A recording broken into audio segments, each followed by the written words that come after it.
Sveiki, mėlyjei, čia laida Lietuva sveiksta. Esu jos vedėja Laura Dabulytė ir čia vis kviečiuosi ant fotelio, kuris puikiai sukainėjasi, žmonės, kurie tam pritarė ir gali pasidalinti savo receptais, kaipgi mums sveikinti, patiems būti sveikesniems, kaip nepamiršti, kad tos Lietuvos atrodo tiek nedaug turim, bet ir labai labai daug.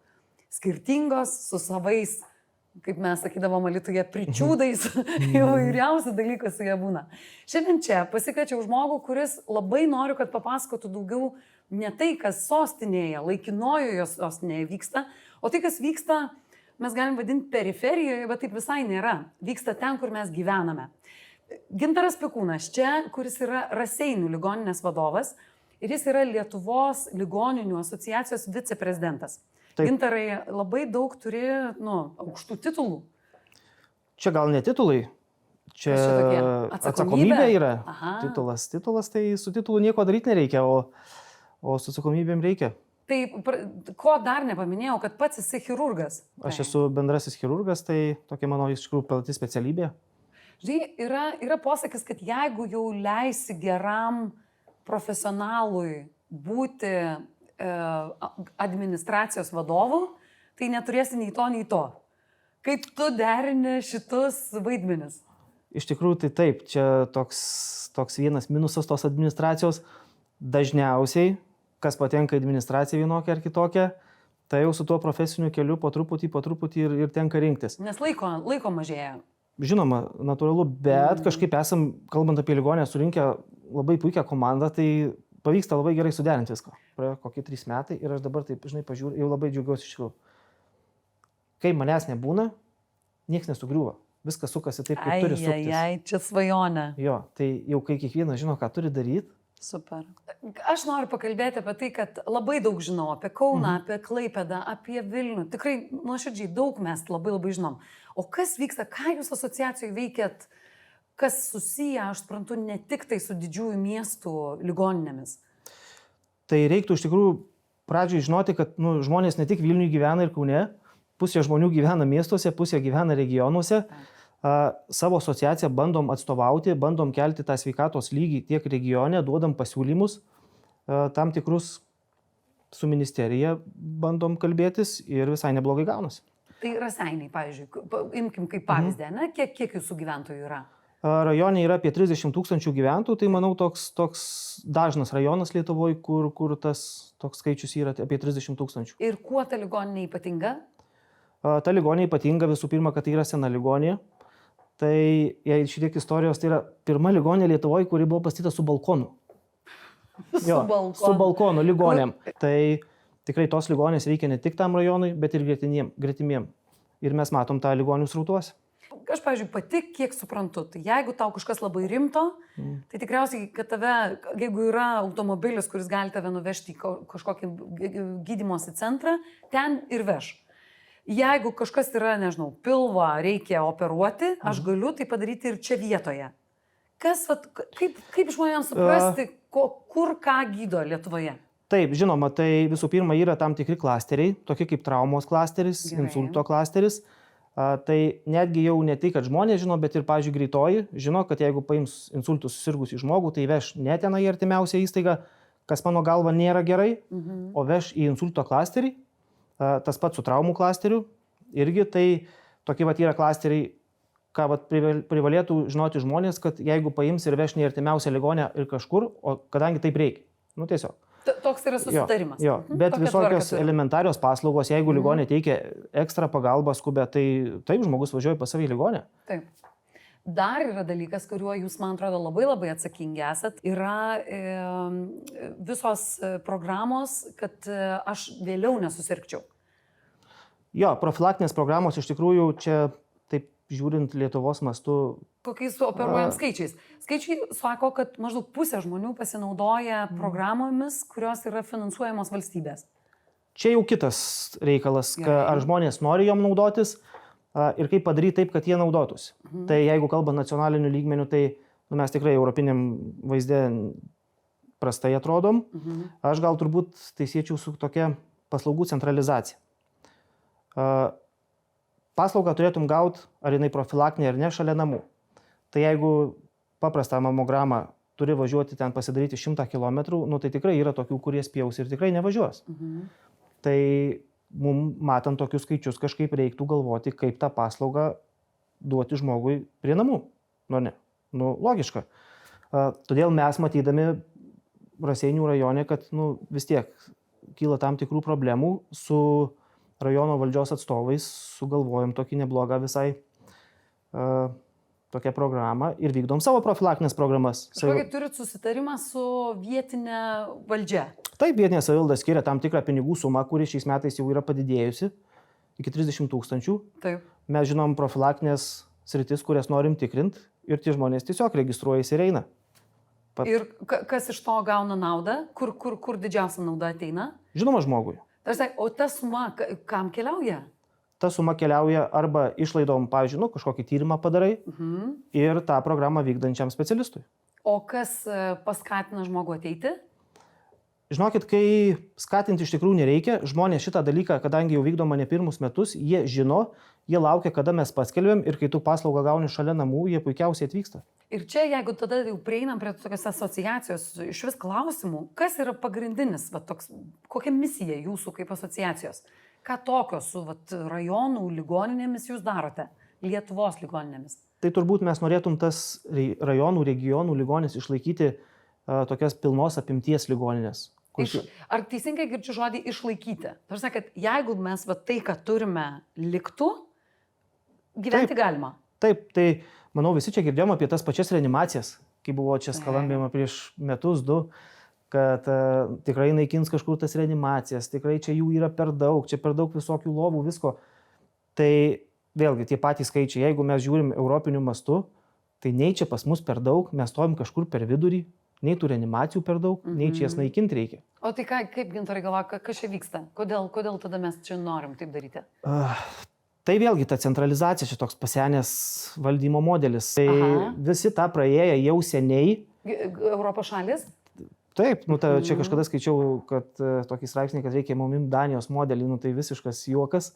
Jie tą centralizaciją turbūt jau seniai praėjo ir jau kažką skaičiau mokslinius straipsnius, apžvalgą 24 metų. Jau jie atsikandė tos centralizacijos. Ir kur jie grįžta? Jau jie dabar galvoja, kad reikia kaip tik tas paslaugas praplėsti regionuose, nes susiaurėjančiom paslaugom rajone ir darbuotojų mažėja. Tos pačios slaugytojos, tie patys specialistai koncentruojasi kažkur. Taip. Ir tas regionas lieka toks, Aš pažadu žiūrovams, kad dar būtinai prie jūsų grįšime apie tai kokiegi patarimai būtų iš paties Gintaro, bet man dar labai įdomu ir pati technika. Man atrodo, kad kuo labiau žmonės suvokia, kaip veikia ligoninės, kaip veikia mūsų sistema, tuo mums aiškiau, pas kokį tą gydytoją ateinam, tuo mums aiškiau, tai kur mums pasidėti, kur skambinti, ką dar labiau gerbti. Gintarai, tu kalbi apie tai, kad centralizuotumas truputėlį dar labiau didina problemą, kad tau trūksta specialistų. Žinau. Ir čia kalbame ne tik tai apie regionus, mes kalbame ir apie didžiuosius miestus, kuriuose sako, kad visų specialistų trūksta. Koks tavo požiūris? Aš toks esu praktikas, iš tikrųjų, man labai patinka ne tik žinoti, ką daryti, ar problemą žinoti, bet ir susidėlioti kelis tokius punktus, kaip tą problemą panaikinti. Ne vieną kažkokį tais būdą, nes jeigu nepavyks, tai reikia 2, 3, 4. Tai kalbant apie tos pačius specialistus, specialistų trūksta juodai. Kaip juodai? Kaip tu labai trūksta. Kiek? Jeigu reikia 10, kiek šiuo metu turim? 100 reikia. Reikia 100, o turim 10? Taip. Taip. Ir tą problemą mes žinom metai iš metų. Ir ką mes darom? Mes nieko nedarom. Ir tas specialistų trūkumas, žinai, kalbam apie tas eilės. Tai ta eilė tai yra tik tai paviršutinis dalykas. Elementarus dalykas. Trūksta tam tikrų specialybių gydytojų, ne? Vienas vilioja nuo kito. O ką daryti? Kitas pavogė iš kito. Pas mane bus ramiau. Jo. Ir gaunasi toks nesąmoningas dalykas, kaip algų tas kilimas. Va čia nepersniausiai šnekėjom ir įvairiuose forumuose. Iš tikrųjų, ta neadekvati alga. Ir tuomet tu pasieki tokį dalyką, kai tu už kosminius pinigus negali prisikviesti specialisto pakonsultuoti dienai. Kaip pavyzdžiui, kažkur mačiau būdavo skelbimas anesteziologui 900 eurų už parą budėjimo. Nu, tai tikrai toks yra, nu, ne visai sveikas dalykas visai sistemai. Tu kaip vadovas, pažiūrėjau, neturi svertų, neturi įrankių, kaip tai pakeisti. Ne, kaip vadovai mes neturim, tai iš tikrųjų yra nacionalinė bėda, turėtų vis tiek kažkoks būti nacionalinis susitarimas, ką mes galim daryti. Iš tikrųjų, šiais metais Seimas patvirtino praeitą savaitę 20 vietų skirtų regionams. Taip. Jo, Mačiau labai jo. daug neigiamai atsiliepusių. Tai žinai, visada prisitaikai tą savo. Bet iš esmės, nu, tai gal tai bus jaunam specialistui vienintelė galimybė tapti tuo, ko jis nori. Nu, tai yra tai blogai. Nu, tai ne. Bet esmė ta 20 vietų. Nu, kaip tu galvoji, tau, nu, čia išgelbės tą Lietuvą, ar ne? Tai mes kalbėjom, jeigu 100 nu, tai va, ir turim 10, ne. tai 20 dar bet vis tiek jeigu ne. 120, Taip. aš manau, situacija pakeistų. Bet tai mes padarė A, nekalbam apie B, nu tai kalbėkime apie sekančius metus, gal mums reikia 120 tada vietų. Taip. Tai tada jau suprasčiau, kad kažkur mes žengėme į priekį. Kaip atrodys Lietuvos rajonų, regionų ligoninės po 5 metų? Čia labai sunku pasakyti, nu vėlgi, kaip atrodys po 5 metų, čia ta situacija keičiasi kas metai, kas 2, žiūrėk. Tai mokėjimai visokie, tai ten tvarkų teikimo pasikeitimai, tai dar kas, iš tikrųjų, nėra tokio nuoseklumo. Kaip atrodo, tiek valdžių, tiek taip reformų, supranti. Ir iš to paties vadybinio požiūrio, nu tai neturi nuoseklumo, nu tai ką tu gero čia gali padaryti? Tai kas yra atsakomybės didžiausias lygis? Darai tą, ką tuo metu reikia daryti. Ta diena, jo. Kažkiek ten projektuojasi į ateitį viską, bet tokių, kaip 5 metai, dar kažkas, tai kažkokį reikia turėti bendrą sutarimą visiems. Gerai. Bendrą sutarimą. Tas pats kaip su švietimu. Man tai atrodo, kad investuokime į sveikatą, čia yra bendras sutarimas. Taip, bet visoje sistemoje kiekvienas turėtų žinoti savo vietą. Kur yra regionas, kur yra privatus verslas, kur yra didieji centrai. Tai aš ką iš tavęs girdžiu, aš girdžiu, kad mūsų visų reikia. Aš taip girdžiu. Mūsų visų reikia, bet mes turim žinoti savo vietą. Bet kažkaip aš to organizacijų matau, tikrai yra vyresnių. Taip. Ir jie dar tokį, matai, žinai, entuzijazmą. Kaip faina. Kažką padaryti nori, pakeisti, mato, kad yra blogai. Geras. Kažką bandai aiškinti. Aš visada dažnai sakysiu, kad, sistemai turi vadovauti žmogus iš sistemos. Teisingai. Ne politikas. Tai, ne ten kokį pedagoginį laipsnį turinti žmogus, žinai. Turi vadovauti tas, arba bent jau nešti mintis, kuris ten dirba ir žino. Kiek jūsų narių yra asociacijoje? Jau nemažai, tarp 20-30. Oho, 20-30 ligoninių vadovų susitinkat kartu? Taip.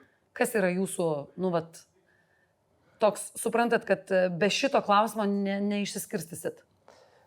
Tai ta darbotvarkė iš tikrųjų pagal situaciją, tuometinė, kas vyksta. Tai vieną kartą gali būti tos pačios apmokėjimai už tas viršsutartinės paslaugos, kur irgi čia tie laikraščiai visi rašo viskas. Tos pačios paslaugos, kaip užtikrinti ir išlaikyti paslaugas rajonuose. Tai žengimas į priekį. Tas pats PSDF biudžetas, kaip tą rezervą atrakinti dar. Iš tikrųjų daug. Ir aš labai tikėjausi, kad dabar prieisit prie to, kad tai kaip tą žmogų mieste padaryti sveikesniu. Tai labai laukiu, nenorėjau iš tikrųjų pats sakyti, galvoju ir paklausiu ir nepaklausiu iš to klausimo. Visoje toj sveikatos sistemoje žmonės jau pradeda iš tikrųjų šnekėti. Jau aš išgirstu vieną kitą. Pinigai, tos paslaugos, centralizacija, vieni nori mažinti paslaugų, kiti didinti. Ir mes į tokį ratą įsisukam, žinai, o paskutiniai vietoje kas lieka? Būtent, mes ir mums liko, žmogus paskutiniai 3 minutės žmogui. 3 minutės žmogui. Gerai, tai kaip tu manai, kas tas labiausiai prie sveikatos prisidedantis elementas yra iš viso? Aš turbūt turėčiau pasakyti, kad mes sąmoningi turim būti. Sąmoningumas? Patys, sąmoningumas. Ir paslaugų prieinamumas. Gerai, paslaugų kokių? Tai reiškia, man suskausta... Elementarių. Kažkaip pastebėjęs esu, kad lietuviai, tom pačiom profilaktiniam programom, jie nelinkę važiuoti kažkur. Pavyzdžiui, jeigu Raseinių rajone nedaro mamogramų, bet poliklinikas organizuoja transportą, tenai veža į artimiausią miestą, kur daro tas mamogramas, ir vis tiek nevažiuoja. Taip. Nes matai, važiuoti reikia. Taip. Jeigu tu galėtum, eidama kažkur užeiti, pasidaryti tą mamogramą ar ten elementarų kitą tyrimą, taigi tą ir padarytum, aš manau. Jeigu tai yra taip patogu, ar ne, kaip kad nueiti, nežinau, į parduotuvę bananų, tai visai nueičiau. Tai va. O kas yra? Tai važiuoju, mes nesaugojam savo gyvenimo? Aš manau, kad kol, čia, žinai, toks yra, kol gerai, tol gerai. O tada, kai negerai. O kai negerai, tada vat, ir jau prasideda, bet tas negerai jau gali būti ir per vėlu kitą kartą. Labai dažnas yra, kad tiesiog per vėlų yra savimi Taip. pradėti rūpintis. Tai aš pats ant savęs, žinau, ten reikia nuėti kažkokį kraujo tyrimą, pasidaryti dar kažką, vėliau, žinai, vėliau. Man labai patinka žiūrėti į sveikatą kaip į investiciją, kad mano sveikumas man taupo. Tai nėra geresnės investicijos kaip į savo sveikatą. Taip. Nei nekilnojamas turtas, nei, investuoti į tam tikrus fondus neduos tokio gero grįžtamojo, kaip man išlikti sveiku. Tai žinoma, tai ta sveikata yra, apskritai kalbant valstybiniu mastu, tai reikia investicijų ją ir reikia kažką daryti dabar, nes, žinai, galėtų čia tas patrankas investuoti, bet paskui nebus šaudyti kam su tom patrankom. Labai geras toks posakis yra, anksčiau, kai bausdavo vaikus, tai neleisdavo į lauką. O dabar, kai baudi vaikus, tai leidi į lauką, žinai.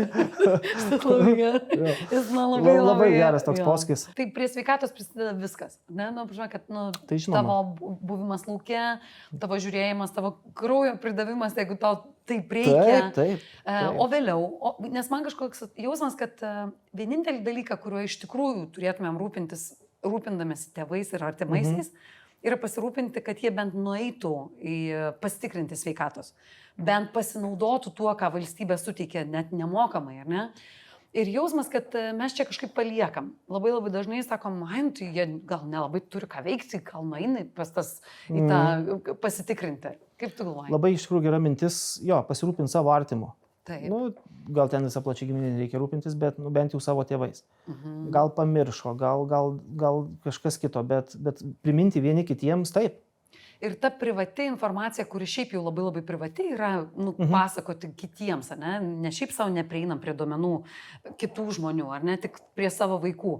Bet gal tai, kad mes galim klausti tėvų, ką rodo tyrimai, ką jie... Gal bent jau paklausti, ar nerodo, o ar tu pasidarei iš vis? Ar buvai nuėjęs, nebuvau, kodėl, gal nuvežti reikia, gal paderint, gal suderint, tiesiog. Kartais visai tokie dalykai gali padėti. Taip. Tai kiek turėtų sveikas žmogus gyventi? Daug turėtų gyventi sveikas žmogus. Iš tikrųjų dabar skaičių nepasakysiu, bet man atrodo, ta mūsų gyvenimo trukmė tikrai yra padidėjus ir ta sveiko gyvenimo trukmė yra padidėjus, bet nuo kaimynų mes atsiliekam, nuo tų pačių Lenkų šiek tiek dar atsiliekam.